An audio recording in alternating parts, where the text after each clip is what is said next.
Opa, e aí galera, aqui é o grande mestre Evandro Barbosa e hoje nós vamos para mais um episódio da nossa série O Desafio de 800 a 2.500 de rating no chess.com. Então, hoje é o nosso 30º episódio da série e nesse momento eu tenho aqui 1.681 de rating. Então, durante esse episódio, eu vou continuar explicando aqui para vocês ideias típicas do meio-jogo, entender melhor essa transição da abertura para o meio-jogo, que eu vejo que essa é a principal dificuldade dos meus adversários nessa faixa de rating. Bom, mas antes de começar aqui, eu tenho um recado para vocês, que na verdade eu tenho aqui para vocês uma notícia ruim e uma notícia boa. Então, vamos começar pela notícia ruim primeiro. A notícia ruim é que hoje, quarta-feira, eu não vou conseguir fazer a nossa live, o nosso treino de quarta às 20 horas. Porque eu vou ter que viajar justamente hoje para os Jogos Abertos de São Paulo, em que eu represento a cidade de Osasco. Então vou ficar devendo essa para vocês, galera, mas na semana que vem já estamos de volta com o nosso treino de quarta. Bom, e agora vamos para a notícia boa. A notícia boa é que hoje, às 20 horas, será liberada a segunda aula da Semana do Xadrez. Então, você tem treino hoje, você pode continuar evoluindo, pode continuar treinando com a segunda aula da Semana do Xadrez. Se por acaso você ainda não se cadastrou na Semana do Xadrez, é só você acessar o link que está aqui na descrição do vídeo. E assim, você vai poder assistir a aula 1, que foi liberada na segunda-feira, e a aula 2, que será liberada hoje, beleza? Lembrando, a Semana do Xadrez é um evento 100% online e 100% gratuito, em que eu sou o seu treinador durante uma semana. Bom, então, bora começar aqui o nosso desafio. Vou colocar aqui para jogar. Lembrando que agora eu tô jogando partidas de 5 minutos. E hoje eu habilitei para colocar setas, então... agora sim, primeira vez que tem setas aqui no episódio, então assim eu acredito que vai ficar mais fácil para explicar. Então eu tô jogando aqui uma defesa siciliana, então eu vou jogar a variante Taimanov, que é uma siciliana que faz parte do meu repertório de aberturas. E vamos ver como que o meu adversário ele vai enfrentar aqui a minha siciliana Taimanov. Geralmente na Taimanov eu vou jogar com dama C7, que é uma casa muito boa para colocar minha dama, porque a minha dama ela controla a casa E5 e ao mesmo tempo ela pode criar algum contra-jogo pela coluna C. Então vou jogar aqui com A6 para evitar qualquer pulo do cavalo em B5. E aqui ele jogou com A3. Esse lance ele é um pouco menos usual, mas é possível, já jogaram comigo com A3. Então vou aproveitar para jogar B5 para bispo B7, já colocar o bispo em jogo. Então cavalo F6, bispo D3 é um lance bem natural, cavalo por C6 seria uma outra opção. Ele jogou cavalo por C6 agora, que eu vou tomar de dama. E agora bispo B7. Então meu adversário ele tá jogando bastante bem aqui, tudo até esse momento é teoria. Inclusive eu já joguei essa posição, salvo engano eu joguei essa posição em 2011 eu já jogava a Taimanov e eu joguei essa posição em um sul-americano, na verdade foi um pan-americano que eu joguei no Equador. Bom, então agora eu joguei com D6, então nesse momento a posição do meu adversário não é assim tão ativa, né, esse desenvolvimento dele com F3, mas o plano dele é poder atacar o meu peão de D6 que está atrasado e eu vou tentar criar contra-jogo na ala da dama, criar contra-jogo na coluna C. De repente, em algum momento, eu posso pensar em fazer A5 e B4, né? Pode ser uma ideia. Ou então fazer a ruptura D5. Bom, aqui ele jogou com bispo G5, então ele evitou a troca do bispo de casas pretas. Talvez eu devesse ter trocado ali em E3 e jogado dama C5, levando para um final. Porque agora eu vou ter que jogar com cavalo D7 e dama H4 pode ser um lance chato até. Dama H4 pode me incomodar um pouco, porque aí ele pode criar temas de ataque em H7. Então essa é uma ideia bem interessante dele.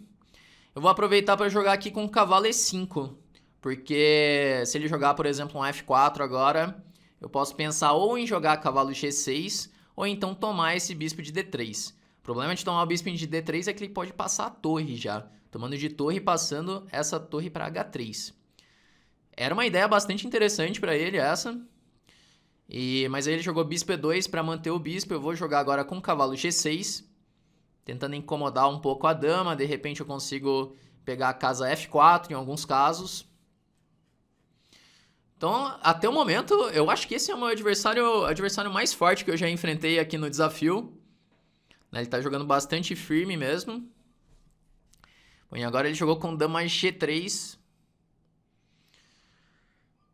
Vamos pensar agora. Eu tenho bispo por A3, mais B por A3, dama por C3, cai o peão de D6. Bom, eu acho que pode ser interessante dar esse golpe, jogar bispo por A3, porque a estrutura de peões dele na ala da dama ela fica bem debilitada. Ele tem umas ideias de ataque também, ele pode jogar com H4 para H5 para incomodar um pouco. É uma ideia interessante para ele essa.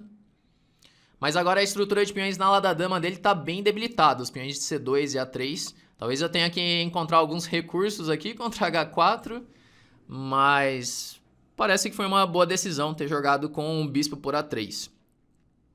Bom, o que fazer contra H4 então? H4 talvez eu possa responder com H5 mesmo, para ele não ter H5. Se ele tomar em D6, eu posso jogar com dama por C2 agora. Eu posso jogar com dama por C2 mesmo, que eu já ataco o bispo de E2. Se ele jogar com bispo D3, eu posso pensar em voltar minha dama para C7 ou para C5, assim trocando as damas, já que eu tenho um peão a mais. Vamos ver como que ele vai jogar agora, depois de dama C2. Eu acredito que bispo D3 possa ser o lance. Ele jogou torre F2. Esse é um lance um pouco estranho, porque agora a torre dele tá em defesa, o bispo é um tema tático. Como que eu posso explorar isso agora?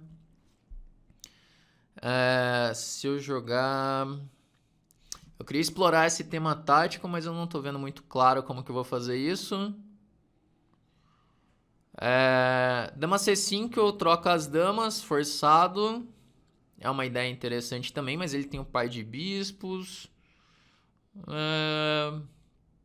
Bom, vamos pensar um pouquinho aqui nessa posição, como que eu posso explorar melhor o último lance dele, mas sem ficar muito apurado no tempo também. Bom, vou jogar dama C5 então nessa posição, um lance sólido, que agora eu faço a troca das damas.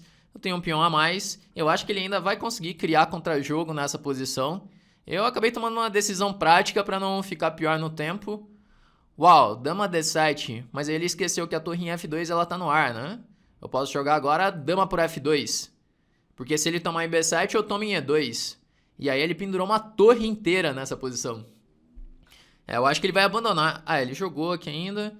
Mas depois de dama por E2 ele vai abandonar nessa posição, que eu já toquei na torre de D1 e tô ameaçando, por exemplo, torre C2 para jogar dama por G2.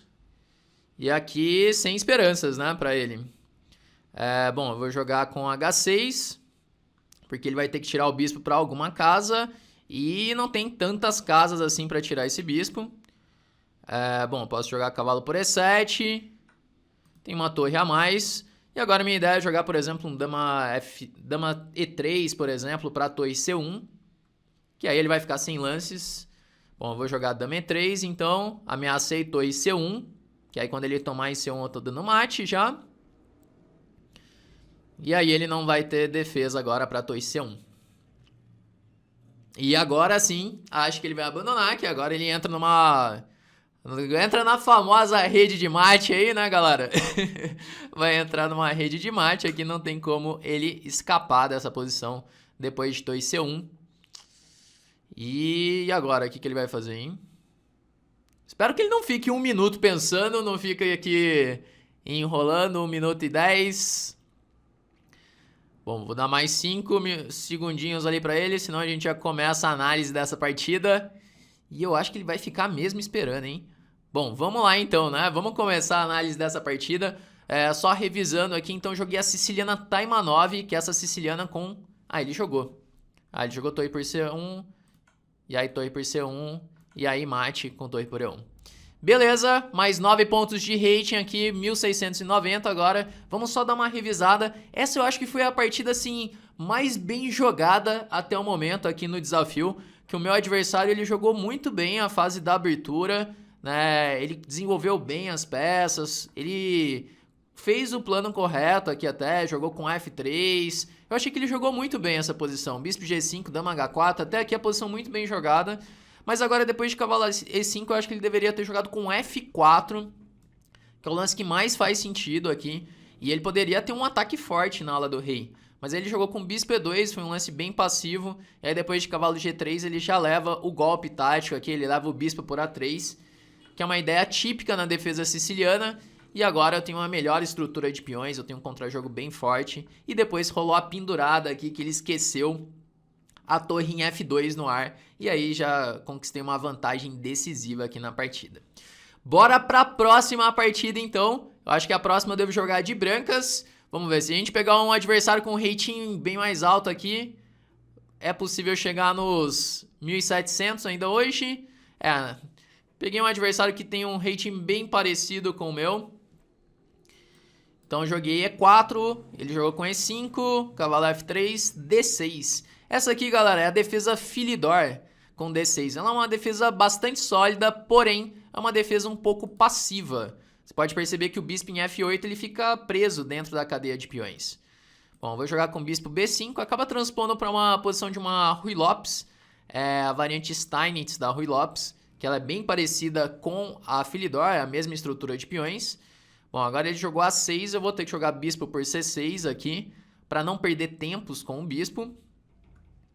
Então esse A6 eu não sei se foi uma boa ideia para ele pode ficar um pouco atrasado no desenvolvimento. Eu tenho planos como, por exemplo, jogar torre 1 e E5 em determinado momento. E agora, C5, eu posso pensar em cavalo F5 ou cavalo F3, tem várias opções aqui. Esse cavalo F... Eu vou jogar com o cavalo F5 aqui. Cavalo F5 porque se ele tomar já abre a coluna E para poder jogar a torre E1. O meu cavalo ele vai incomodar um pouco ali em F5. Eu acho que pode ser um lance bastante interessante. E no final das contas, galera, eu curti essas setas, hein? O que vocês acharam? Com as setas dá pra explicar um pouquinho melhor as posições, né? Bom, então G6 eu posso pensar em cavalo E3 para cavalo D5 agora. Eu não sei se tem nada melhor do que isso. Eu vou voltar meu cavalo para E3 mesmo. Não sei se foi exatamente a casa ideal para colocar o meu cavalo. Mas tudo bem, né? Agora eu vou levar o cavalo para D5. Porque se ele... Eu tô provocando aqui o C6 dele. Porque se ele fizer C6, o peão de D6 ele fica muito fraco. E aí eu vou começar a atacar essa debilidade. E se ele faz o lance cavalo E7, que eu já ia falar agora, eu tenho a ideia de jogar bispo G5, cravando esse cavalo. Então cravo o cavalo de E7. Nossa, eu já não tô nem vendo defesa para ele depois de bispo G5. Porque agora F6 eu posso tomar de cavalo em F6, ou até de bispo. Eu acho que de cavalo vai ser mais forte, vou tomar de cavalo. Porque se ele tiver que jogar bispo por F6, aí bispo F6, eu já tenho bispo de casas pretas. E ainda eu tô ameaçando o cavalo D5 de novo. Ameacei a torre de H8 e ameacei o cavalo D5 de novo com esse tema da cravada. E aqui vai cair mais material ainda na posição dele. Ele já tá numa posição de abandono aqui depois de cavalo D5, que vai cair muito material. Então vou jogar tomando em E7. E eu tenho um cavalo F6 cheque, mais rei F7. Eu vou tomar em E7 mesmo. Que eu acho que é o melhor. E aqui, se eu jogar, por exemplo, um lance como dama D5, eu ataco a torre de A8, ameaço dama G8. Ou eu posso jogar um torre E1 para E5. Pode ser uma ideia também, torre E1 para fazer E5 direto. Eu acho que esse lance pode ser mais rápido até o torre E1 para E5. Ali, rocou grande. Eu posso novamente jogar aquela ideia que eu falei do dama D5. Que dama D5 ameaça já dama A8 mate. E eu acho que o meu E5 ele ganha força aqui também. Bom, ele jogou C6. Eu vou voltar minha dama para C4, já tocando no peão de A6. Então C6 acaba enfraquecendo mais a posição dele. O roque dele está bem debilitado. E agora eu vou aproveitar para passar a torre pela terceira, que eu já ameaço jogar, por exemplo, com torre B3. Talvez ele tenha um bispo E6 nesse momento. E agora, será que eu tenho algum lance imediato aqui? Eu tava pensando em jogar o torre B3, mas e depois? Porque ele fica ameaçando o bispo E6, atacando minha dama e minha torre ao mesmo tempo. Eu vou trazer minha torre para D1, então, atacar o peão fraco de D. Eu não tô vendo um ataque direto ao rei aqui para já ganhar essa posição. E agora dama C3, que eu ameaço dama A5 e ameaço E5 também. Bom, então a posição dele tá bem difícil de jogar. Eu posso até dobrar as torres na coluna D, que ele já não tem como defender o peão fraco de D6 também. É um momento bem difícil aqui para ele, então. Bom, ele resolveu jogar com A5. Se eu jogar E5, agora ele tem D5. Então eu vou jogar com torre D3 primeiro. Para jogar a torre por D6, ele não tem nenhuma defesa. Se tomar em E4, eu tomo em D6 mesmo. Vou jogar a torre por D6 agora. Se ele jogar dama por D6, então torre por D6. Eu tenho dama contra duas peças. Tenho dama contra torre e bispo. Uma vantagem material muito grande. E aqui ele abandonou já nessa posição, né? Então, chegamos aqui a 1698 de rating. E aí, galera, vamos buscar os 1700 nesse episódio? Vou colocar para jogar mais uma partida, então. Bora lá, vamos buscar os 1700 ainda nesse episódio. Então eu tô de pretas, agora meu adversário jogar com cavalo F3. Eu joguei com C5 para levar para a variante simétrica, só que ele acabou transpondo para uma siciliana. E eu vou jogar aqui a variante dragão acelerado da siciliana, que eu jogo com G6. Ele tá jogando aqui o centro Maroxy. Só que ele deveria ter jogado com D4 direto. Agora vai ficar esse buraco aqui em D4, essa casa fraca, que eu, em muitas posições, eu vou conseguir explorar. Por exemplo, eu posso jogar agora bispo G4, porque eu troco o bispo pelo cavalo. E dessa forma eu consigo o controle da casa D4. Então eu vou jogar cavalo F6. Roque, roque. E aí, por exemplo, se ele jogar H3, eu troco mesmo o meu bispo pelo cavalo. Porque agora eu vou poder controlar essa casa. Então vou jogar aqui com cavalo E8. Que a minha ideia é jogar cavalo C7, cavalo E6, levar o cavalo lá para D4.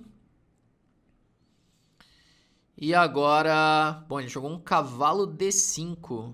Eu posso expulsar esse cavalo daqui jogando com E6.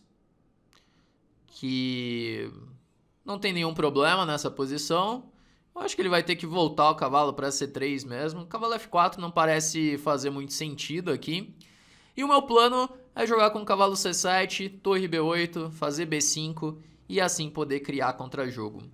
Bom, eu vou jogar... Eu tenho a opção de bispo F3 e cavalo D4, que já é uma opção boa. Aqui eu vou jogar essa ideia, bispo por F3 imediatamente. Porque eu garanto o controle da casa D4. E agora eu sigo o meu plano de torre B8 para A6 e B5. E a qualquer momento eu posso utilizar essa casa D4. Então B5 até direto eu acho que é uma boa opção. Vou jogar B5 direto para já abrir a coluna B, para começar a criar contra-jogo. A5 com a ideia de fazer A4. Eu quero criar debilidades aqui na ala da dama. Eu acho que ele deveria pensar em jogar com cavalo E2 para conseguir fazer um D4, mas eu não sei se é tão fácil ele fazer isso. Bom, se A4... Imediatamente, será que eu faço esse A4 direto? Porque aí se ele tomar em A4, se ele tomar em B5, eu posso tomar em B5, ele toma em A4, torre B4. Parece uma ideia interessante A4 para criar debilidades aqui na ala da dama. Aí quando ele joga tomando em A4, eu tenho a opção de tomar em A4 de volta. Ou então eu posso pensar em jogar B4 aqui. Porque a minha ideia é poder tomar esse peão de A4, né, jogando, por exemplo, com torre A8 e dama A5. E o peão de A2 ele vai ser um alvo. Vamos ver se eu consigo fazer isso nessa posição. Eu acho que dá tempo, mas ele está querendo jogar D4 agora. Eu acho que eu vou impedir essa ideia primeiro. Eu posso jogar um E5 ou cavalo E5. Também é uma ideia, mas eu vou jogar E5 direto. Vou jogar E5 para impedir o D4 dele. E assim eu fecho a diagonal do bispo também. Eu posso jogar o torre A8 sem me preocupar com um possível E5 dele. Eu liberei a casa E6 para o meu cavalo, tem aquela ideia de cavalo C7 e cavalo E6. Bom, eu tô ameaçando ficar melhor nessa posição aqui, hein? Eu acho que eu tô preferindo minha posição já. Depois de torre A8, vou jogar com dama A5 para jogar o dama por A4. E assim eu vou recuperar o peão, e o peão de A2 dele é uma fraqueza, é uma debilidade. Acho que posicionalmente ele tem uns problemas para resolver aqui. A estrutura de peões dele é bem inferior. Bom, vou jogar então dama por A4. Ele vai ter que tomar em A4 para não perder o peão de A2 imediatamente. E agora o meu plano é esse, jogar com o cavalo C7, trazer a torre de F para A8. Aqui ele jogou bispo D1, eu vou jogar a torre A3. Ele vai colocar o bispo lá em B3. Só que depois que eu dobrar as torres, eu acho que não vai ser tão fácil dele se defender. Que eu tenho a ideia de cavalo A5. Eu acho que é uma ideia interessante. Ou então cavalo E6 para cavalo D4. Olha, algo muito bom nessa posição seria trocar o meu bispo de casas pretas. Eu vou jogar aqui H5 com a ideia de rei H7 e bispo H6 para trocar o meu bispo de casas pretas, porque é o meu bispo mau, né? Seria a minha pior peça nessa posição. Por enquanto ele não tem nenhuma possibilidade de contra-jogo, e agora eu vou jogar o meu bispo H6 com a ideia de trocar o bispo de casas pretas. Eu quero levar para uma posição onde eu fique com um cavalo lá em D4, um cavalo monstro contra um bispo dele aqui em B3. Bom, vamos ver aqui então. Ele jogou com F4, eu vou jogar cavalo E6, pressionando o peão de F. Eu vou conseguir agora trocar o meu bispo de casas pretas, que era o meu plano. Se ele tomar em E6, eu tenho bispo E3 intermediário. Ele não viu o meu intermediário aqui, bispo E3. Mas eu ia chegar exatamente na posição que eu falei, do cavalo bom contra bispo mau. Só que agora eu ganho um peão. E aí fica melhor, né, de jogar essa posição. Eu tomo em E6, estou ameaçando agora a torre F8 para a torre F2. E agora eu acho que ele vai ficar numa posição perdida. Depois que eu jogo a torre F2, essa posição parece bem difícil já de jogar. Bom, agora começa a ter uns temas de mate aqui, hein? Se eu jogar, por exemplo, com G5, eu ameaço G4. E como que ele vai fazer para defender essa posição? Talvez ele tenha que jogar o G4 agora. Ele jogou com cavalo G1. Se eu jogar agora G4, rei H4, rei G6... Como que ele para bispo G5 mate, hein? Chegamos em outra rede de mate aqui, pessoal? Vamos lá, né? G4 cheque. E se eu jogar rei G6 agora, como que ele para a ameaça de bispo G5 mate? Eu acho que ele vai ter que dar uma peça, né? Ele vai ter que jogar tipo um cavalo H3 para não levar bispo G5 mate. Acho que é a única possibilidade que ele tem aqui. Mas aí eu ganho uma peça, né? Eu vou tomar em C2. Ele vai tomar de bispo em C2. E eu nem preciso ter pressa de tomar esse cavalo aqui em H3, né? Porque tá levando sempre o bispo G5 mate. Eu vou aproveitar então para jogar torre por A2. Vou tomar esse peão de A2. Porque se ele tirar o bispo agora, eu tenho torre por H2 e eu consigo dar mate ainda mais rápido. Bom, vamos ver como que ele vai jogar aqui então. Acho que tá bem próximo de levar mate. Então, ó, se eu jogar agora bispo G5 cheque, ele é forçado a tomar de cavalo. Torre por H2 cheque, ele é forçado a voltar ao cavalo. Torre por H3 e mate, né? Então, jogar bispo G5 cheque. Torre por H2. E aí ele leva mate depois de cavalo H3. Torre por H3 mate. Foi bonitinho aqui a posição final. Passamos aí dos 1.700 de rate. Estamos indo aí para uma outra faixa de rating. Então, hoje eu senti que os meus adversários jogaram bastante bem. Então, a fase da abertura passando tranquilo, colocando as peças em jogo. Só que começaram a ter mais dificuldades exatamente no meio jogo, essa fase de jogo posicional. Então, essa partida aqui mesmo, ela foi bastante interessante. Meu adversário ficou com uma fraqueza na casa D4, né, uma casa que não pode ser defendida por peões. Então, aos poucos, eu fui explorando essa fraqueza, essa debilidade. Criei algumas fraquezas na ala da dama também, mas sempre o foco ali na casa D4, que foi sempre um alvo sempre um tema estratégico, né, nessa posição. Então ele ficou numa posição bem inferior, com o peão de A2 fraco, é uma debilidade. Depois essa ideia estratégica que eu acho que ela é bem boa, de jogar com H5, Rei H7, trocar o bispo de casas pretas para tentar levar para uma posição de cavalo bom contra bispo mal. Então eu joguei bispo D2, ele deveria ter tomado de torre, e aí a minha ideia era seguir com cavalo D4. E quando ele trocar em D4, toma de cavalo e entra nessa posição em que o meu cavalo é um monstro contra o bispo dele de B3, que não joga, é um bispo mal, bloqueado pelos próprios peões. Mas aí ele deixou passar esse lance intermediário e aí eu consegui uma vantagem muito grande até que ele entrou nessa rede de mate aqui. Galera, então essas foram as partidas do nosso 30º episódio, partidas bem interessantes no episódio de hoje. O episódio acabou ficando um pouquinho mais longo, mas espero que vocês tenham aprendido mais com esse episódio, tenham aprendido mais ideias e assim vocês consigam evoluir no jogo e também subir o rate aqui no chess.com. Galera, então é isso, vamos encerrando por aqui e lembrando novamente, hoje é liberada a segunda aula da Semana do Xadrez às 20 horas. Então, espero vocês. Abraço, galera. Até o próximo. Tchau, tchau.